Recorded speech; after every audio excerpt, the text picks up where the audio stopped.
जोरदार पावसाची सध्या हजेरी पाहायला मिळते। शिवाजी पार्क, साकीनाका आणि पवईमध्ये सध्या जोरदार पाऊस सुरू आहे। पुढील 3 ते 4 दिवस राज्यात मुसळधार पावसाचा हवामान खात्याने अंदाज वर्तवलाय। हे दृश्य आपण बघतोय, मुंबईतल्या साकीनाका, पवई या परिसरात मुसळधार पाऊस सुरू झालाय, तर शिवाजी पार्क परिसरात देखील मुसळधार पाऊस बरसत असलेला पाहतोय।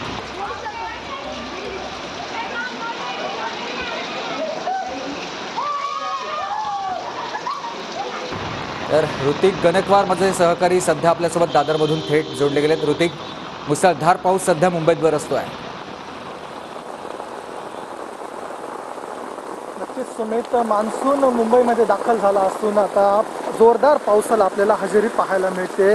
जवळपास मागील 3 तासांपासून दादर शिवाजी पार्क या परिसरामध्ये धो पाऊस बरसत असून आपण रस्त्यावर बघू शकता की काही प्रमाणात पाणी देखील साचलेलं आहे। हवामान विभागाने सांगितल्यानुसार पुढील 3 ते 4 दिवस येलो अलर्ट मुंबईकरांना दिला असून मुंबईकरांनी काळजी घ्यावी। तसेच ठाणे, नाशिक, पालघर या भागात देखील जोरदार पाऊस सुरू असून यामुळे आता नागरिकांनी काळजी घेण्याचं आवाहन हवामान विभागाने करण्यात आलं। धन्यवाद दिलेल्या सविस्तर माहितीसाठी तुम्ही सुमित।